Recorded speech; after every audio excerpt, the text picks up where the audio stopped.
cold in a good way, don't. You're just going to get mad. And then you're going to engage and the troll is going to cackle. Okay, here's another image of the, like, don't go to these places of trolls. That underworld, that troll is desperately trying to get those on the bridge. And you have to look over or fall for his tricks to go into the underworld. And once you're in the underworld, life gets pretty difficult, you know?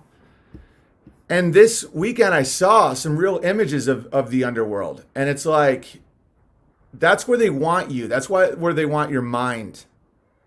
And if you fall for some of these traps, and I see people fall for traps about me all the time. They say, oh, Benjamin's crazy. He thinks the earth is flat. I mean, this guy's a kook. You know, you could make an argument. I don't believe the earth is going around the sun, right?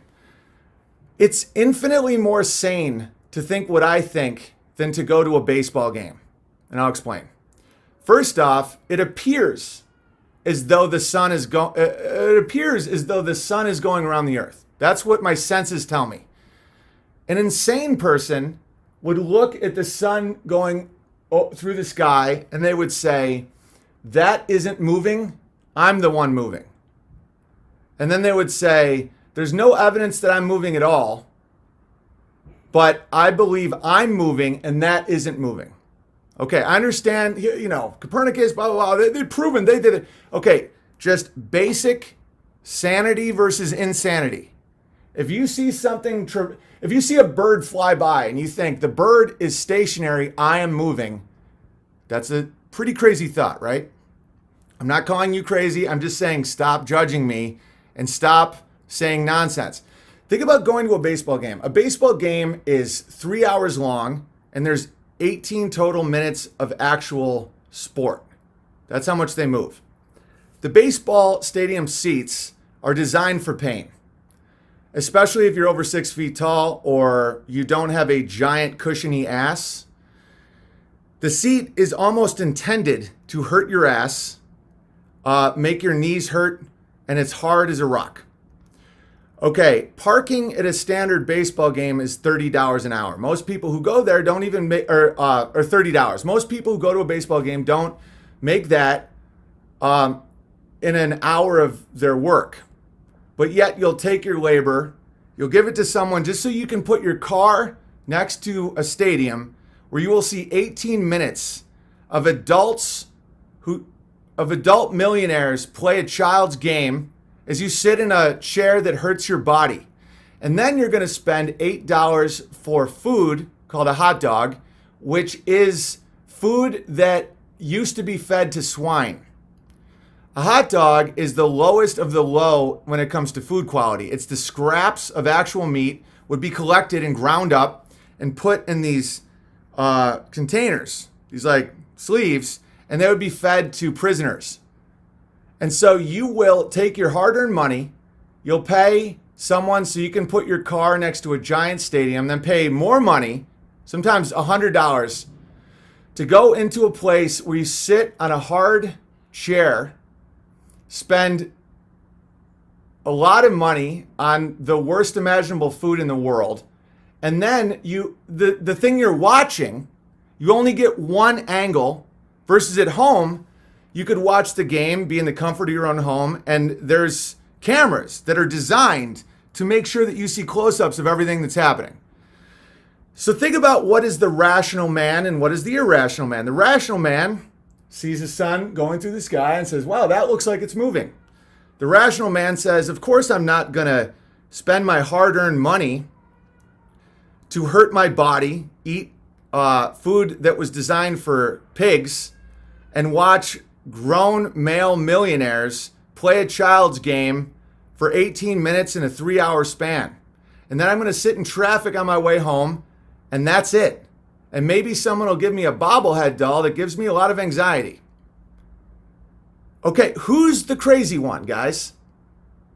Like, stop calling people crazy. It's like this whole, oh, you didn't think we went to the moon? I'm like, you just went to a baseball game. Sports are just another opium for the masses, but they're not opium. It's not. It's weird.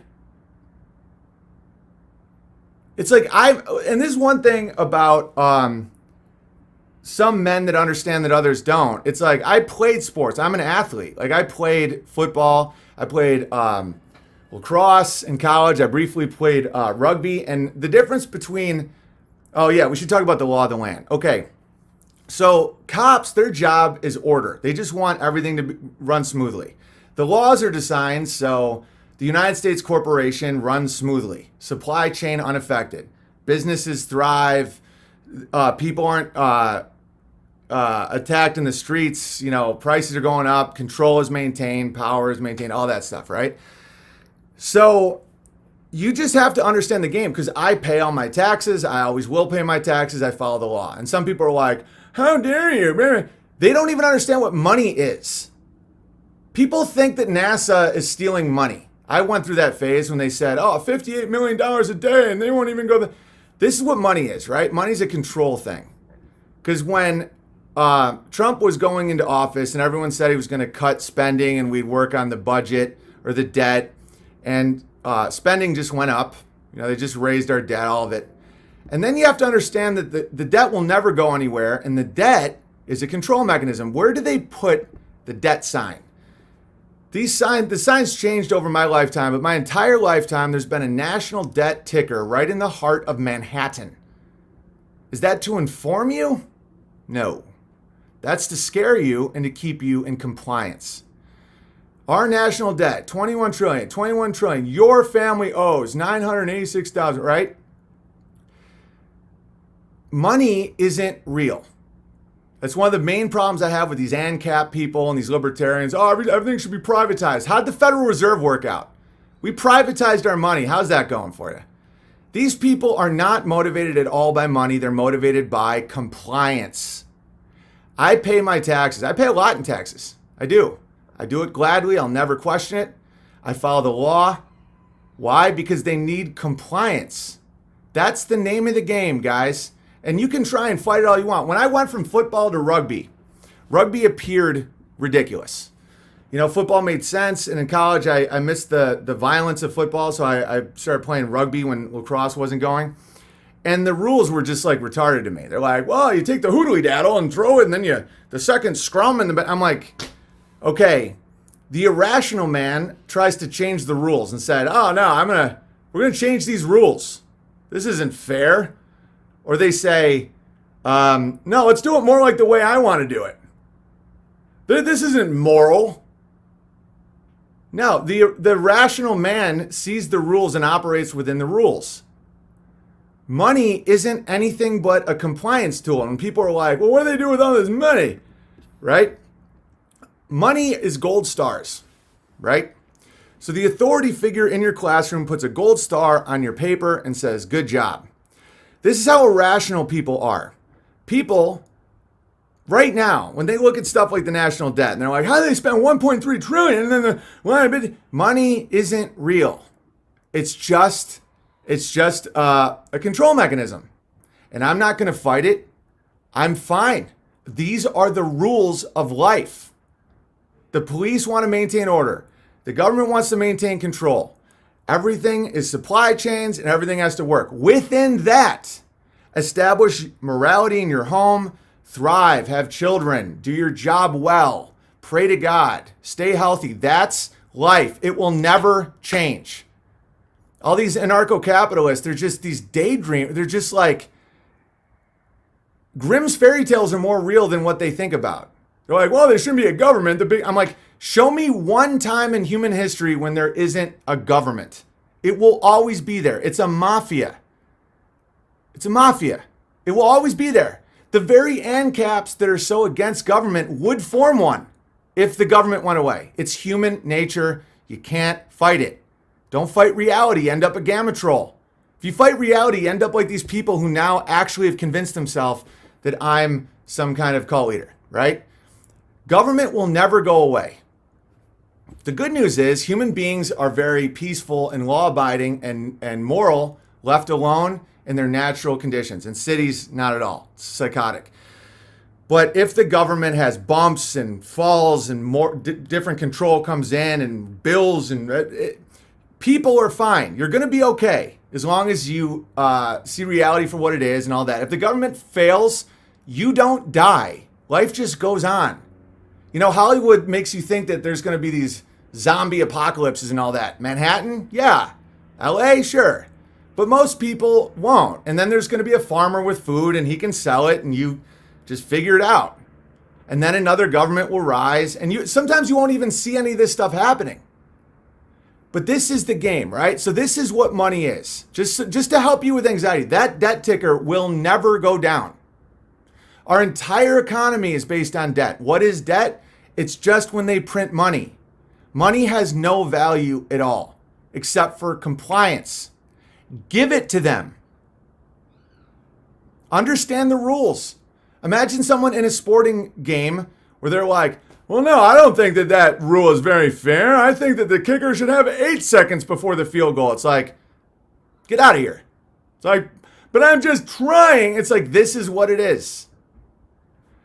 And so this is how irrational a lot of people have become. So that's money, right? It's something without value that is a currency of compliance. Imagine looking at the teacher's desk and being like, wow, look at all those stars. She's so rich. And like committing a crime for that box of stars. Guys, that box of stars has more objective value than dollar bills because the adhesive probably has more value, right? I'm not saying to reject money. Money's part of the whole thing, but just understand what it is. That's why when people are spiraling about unauthorized and money and they don't even understand what money is. Anybody that would compromise their values for money is what I believe to be insane. It's one thing if you make money to exchange for goods, to feed your family, to prosper, great. But if you covet a box of stickers in a teacher's desk, and you're like, that guy is gonna get the stars, and it's literal madness. And these are the very people calling me crazy, because Vox Day and myself now we have a few stars on our paper, and they're now angry at us. The reason that we're doing well is because we're not motivated by sticky stars. We're motivated by actually making what we believe to be good, and we've paid many prices for it. And so now, as YouTube and Twitter and Facebook are collapsing and their value is diminishing, and I think I know why it's happening, Vox and myself and the unauthorized guys are doing well. We're not out to make a bunch of money. My goal is to never leave this house. I don't want a nice car. I don't want anything except for a healthy, happy family. I don't covet the gold stars. The trolls, on the other hand, right here, these people, they're all about the gold stars, and that's why they're living in a constant state of hell. Okay? So how do you work within the system that will always exist and thrive? I've always said, give Caesar Caesar's, pay your tax. No, but according to Admiralty law, you can put the judge, and if you're a sovereign citizen, it's like, dude, it doesn't matter. They will win. It's like arguing with a mafia guy, where it's like, you wouldn't want this window to break, would you? And it's like, well, I'm not going to give you money because they're just going to win. And it is what it is. So how do you thrive within the system? Give them compliance and just keep crushing.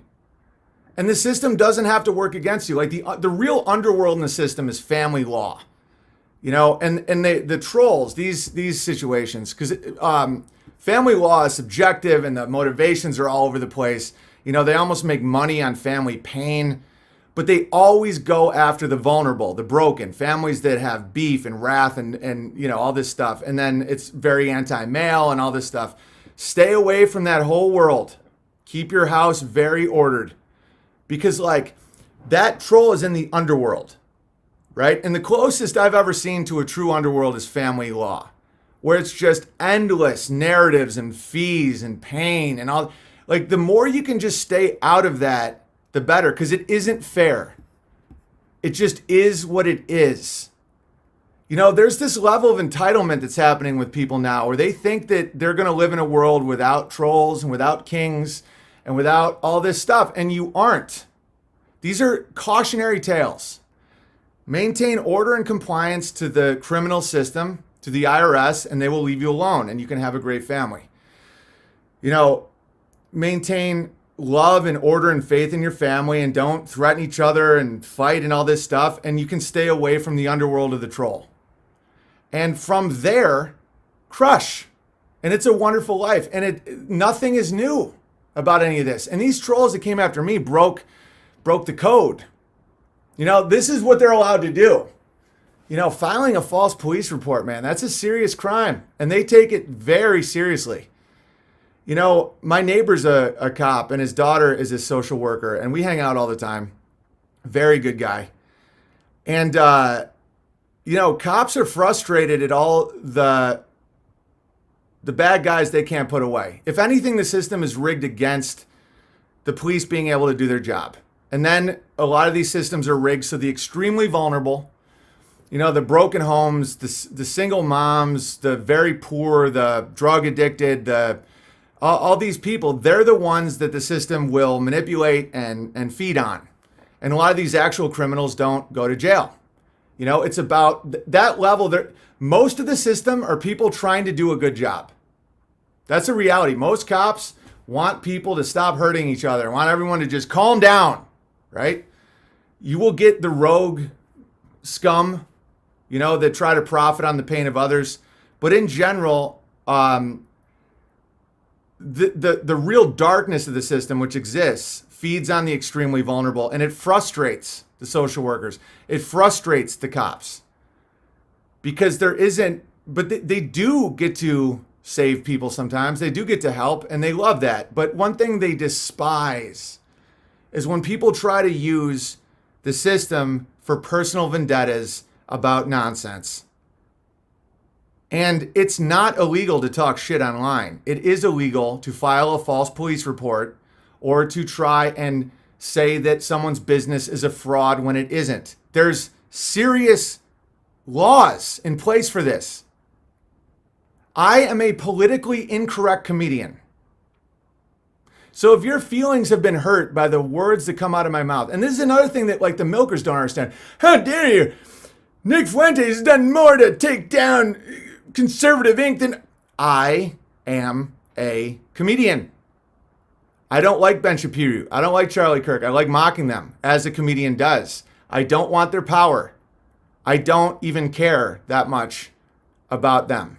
My job is not to take down conservative ink. My job is not to take down the liberals. My job is to tell the uncomfortable truths with an inflection and an art that makes people laugh, and I do it great. And so don't get all mixed up in this world. And when people go, you're not even a comedian.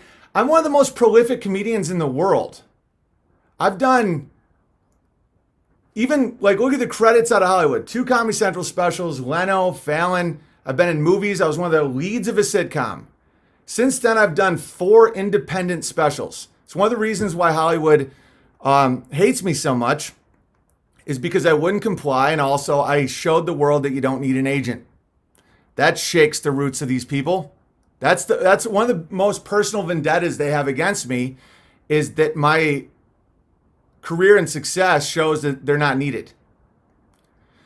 So when people even try to question my position as comedian, guys, like when I'm not doing streams, Kyington Bear will roll out some like old sets and stuff. And I think sometimes people are pretty blown away where they're like, wow, this dude, he crushes. It's like, yeah, I crush. And I act just like I do now on stage. It's just more ordered. And I've done 2,100 hours of live streaming. You know, last year I'd left my family in the Northeast. You know, I'd do 3-hour streams and drink and occasionally get a little ranty or emotional. And so people will make highlight reels to make me look as bad as humanly possible. From 2,100 hours of someone talking without a script for hours and hours. A comedian, no less. And they think that that is an effective tool to hurt me. Guys, the chickens are coming home to roost, man. No one's buying it anymore.